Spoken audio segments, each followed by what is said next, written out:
Right, hey guys, Kivosity3 here. Here to do my predictions video for Extreme Rules 2014. That's right guys, I will not be doing any simulations for this pay-per-view, I apologise. Just like what I did with Elimination Chamber. You know, I did Royal Rumble, didn't do Elimination Chamber, I did WrestleMania, and now I'm not doing Extreme Rules due to certain reasons. So I'm going to go through the 8 matches and just give you my predictions on this. So here we go.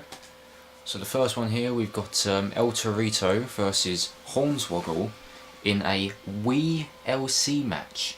The first ever kind of mini, you can say this is kind of like a TLC match, but I'm thinking this is only like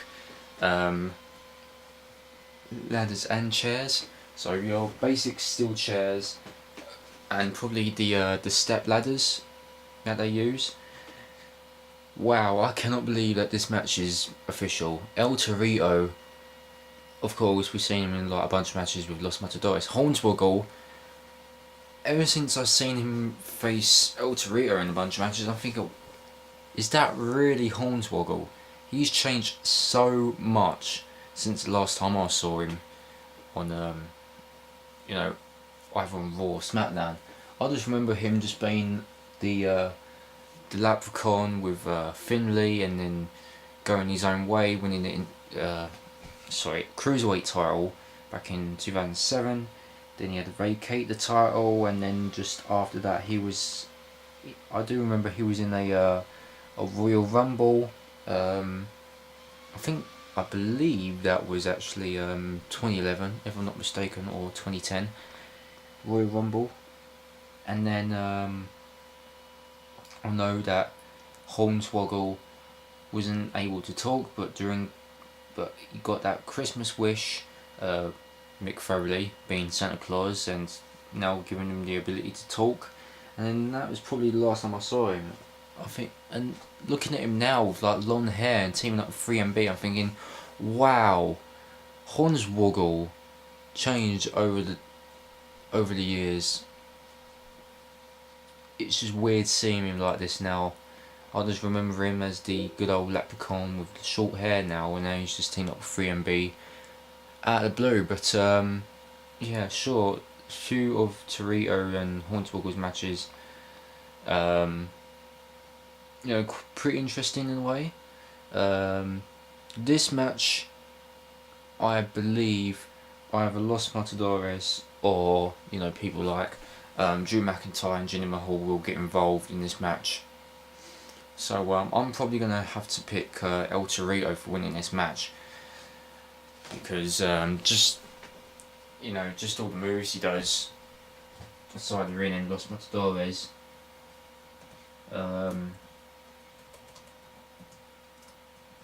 Yeah, Hornswoggle, I don't think I'll see him winning, because 3MB not really the greatest team in the world.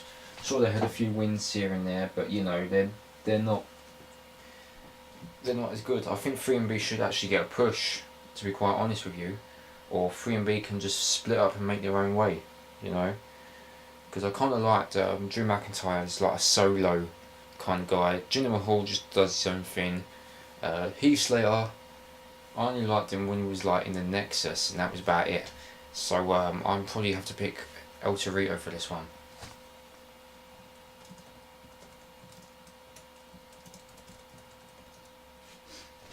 So the next match, we've got, oh, you can't really see it very well, let me just zoom out.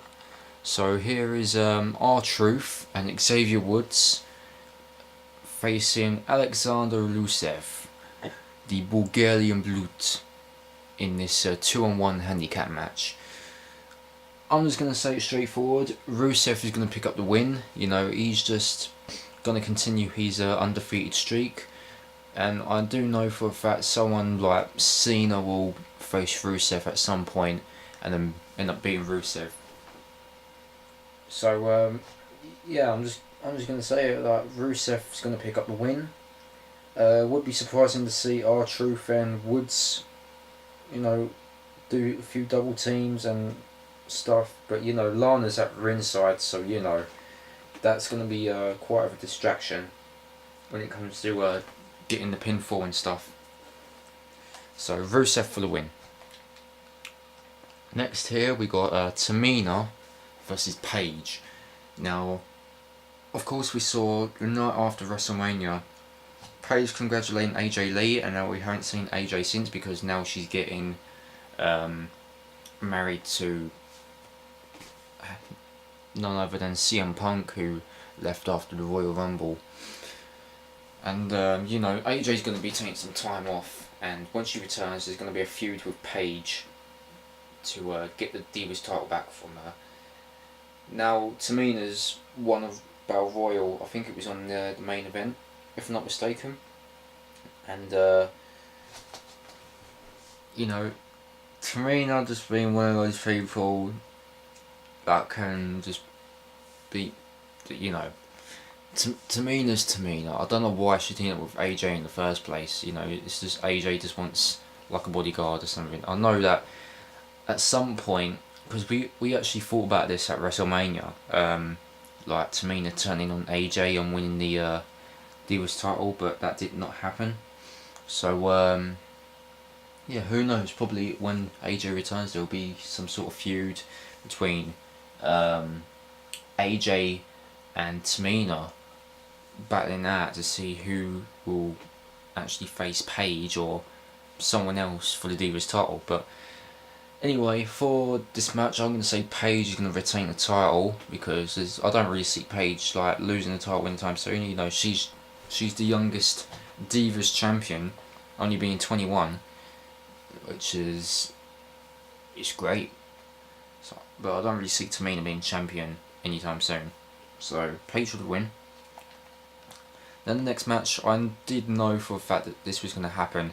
We got RVD versus Cesaro versus Jack Swagger. And I just accidentally rotated it, sorry. Swagger and Cesaro, obviously the real Americans are no more. I did know that Cesaro and RVD had a Intercontinental Championship tournament. Swagger interfered during the match between RVD and Cesaro, in which leaded Cesaro to get counted out and RVD to be in the finals. I don't know how RVD got put into this. I think like where Cesaro and RVD was having a great match, I think it's time they have a rematch, but add Swagger to the thing, because you've seen Swagger interfere in some of Cesaro's matches.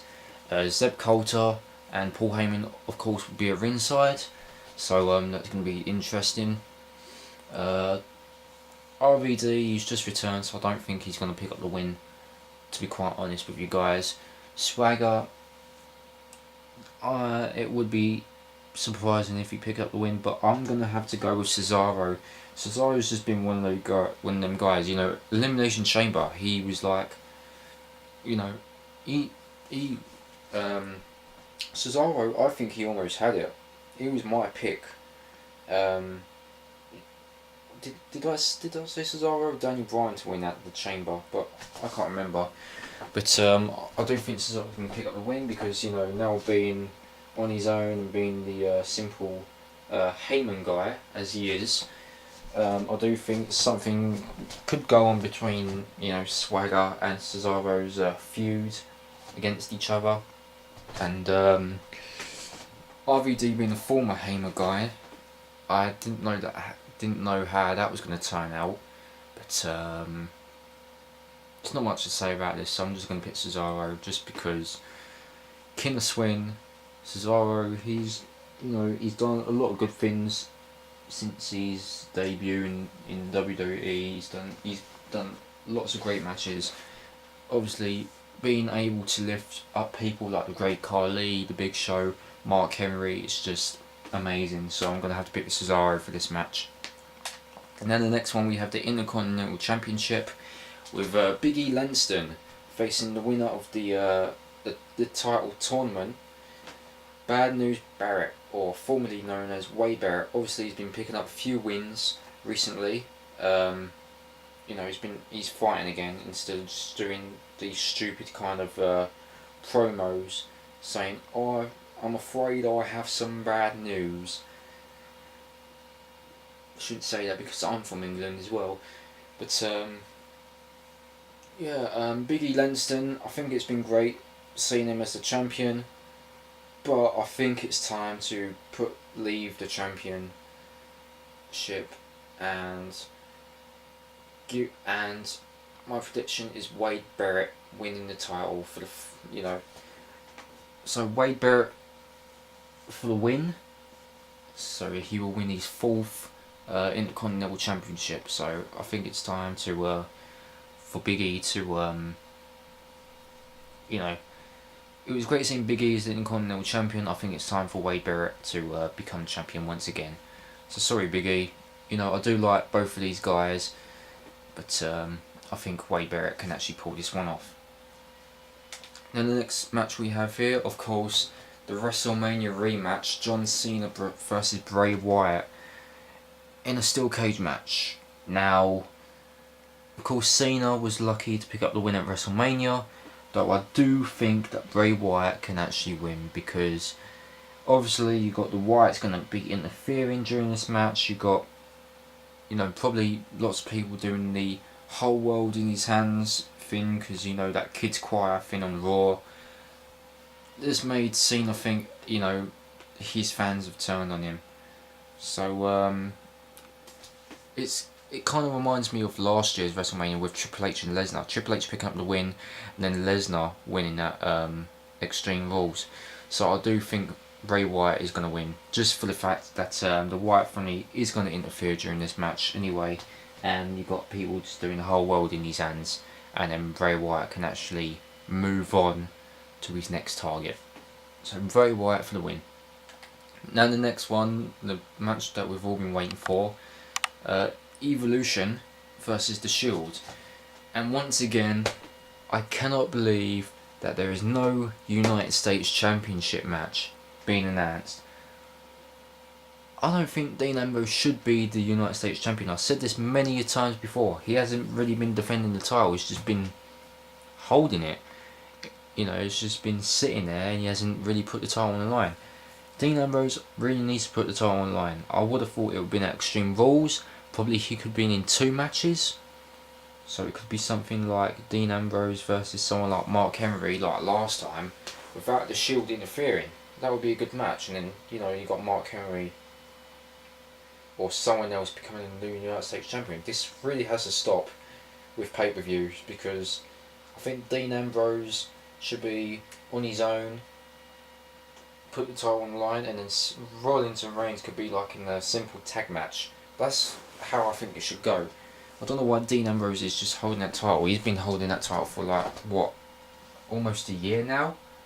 So I do actually want to see someone else as United States Champion. And it's been a great run, though he hasn't really been defending it much. I don't know what's going on with WWE and Dean Ambrose. He's just enough of that. I just don't want to rant on for like 5 minutes just saying why is Dean Ambrose still, he hasn't really done anything with the United States title. It's just been in his possession, not doing anything. Anyway, so we've got the Shield versus Evolution at Extreme Rules. Now, I do think that Evolution could win just because they have much more experience and know how to deal with these situations in 6-man tag matches. That's my prediction. Sure, the Shield facing the Wyatts at the Chamber, amazing match. The Shield facing Kane and the Outlaws at WrestleMania, that was just a fluke. I would have expected the match to go on for longer, but that was like a quick win at WrestleMania. This one could actually go on for like 20 minutes or so. That's what I think. So I do think Evolution is going to pick up the win. The Shield, on the other hand, being defeated, and who knows, something could go on with the Shield. We have to wait and see. But like I said, Evolution just knows how to do it because they're more experienced. So Evolution for the win. And finally we have Daniel Bryan versus Kane for the WWE World Heavyweight Championship in an Extreme Rules match. Kane putting the mask back on. I don't know what the hell WWE was thinking when they decided Kane to put the mask back on. You know, we've seen him without the mask a few years back, and then once he returned in like 2012, we see him come back wearing the mask again, all the way to like SummerSlam 2013, and then just returning without the mask and joining the Authority. Now they just want Kane to put on the mask again. Like what the hell is going on? You know, Daniel Bryan getting 3 tombstone pole drivers, one on the mat, on the announce table, and on the steel steps, and then of course dragging Brie Bella, you know, underneath the ring. Daniel Bryan trying to help Brie, in which he did, and Daniel Bryan getting chokeslammed. Extreme Rules match, I think Daniel Bryan is the guy to win, because I don't see Kane being the champion. Because Daniel Bryan, you know, he won the 2 matches at WrestleMania.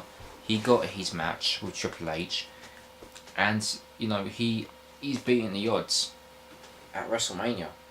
You know, beating Triple H, then beats Orton and Batista, and now you just got Kane going back to his, you know, normal self. Daniel Bryan's got, you know, Daniel Bryan's got more winning streak, more wins to Kane. You know, because we've seen Daniel Bryan face Kane many times. I think Daniel Bryan's going to win this, because you know he's got the experience with the Extreme Rules. So Daniel Bryan for the win. Don't really see Kane being champion anytime soon. You know, because Daniel Bryan's just become champion a few weeks ago, so I don't really see Daniel Bryan dropping the titles to Kane. So yeah, like I said, Daniel Bryan for the win. So that is my predictions for Extreme Rules 2014. Hope you enjoyed. Feel free to leave your predictions in the comment section below, and yeah, that will be it. The next pay-per-view we have is in June, WWE Payback, in which I could be doing, depends on what will be going on, so I'll let you guys know. So thanks for watching once again, hope you enjoyed, and stay tuned for the next video. See ya.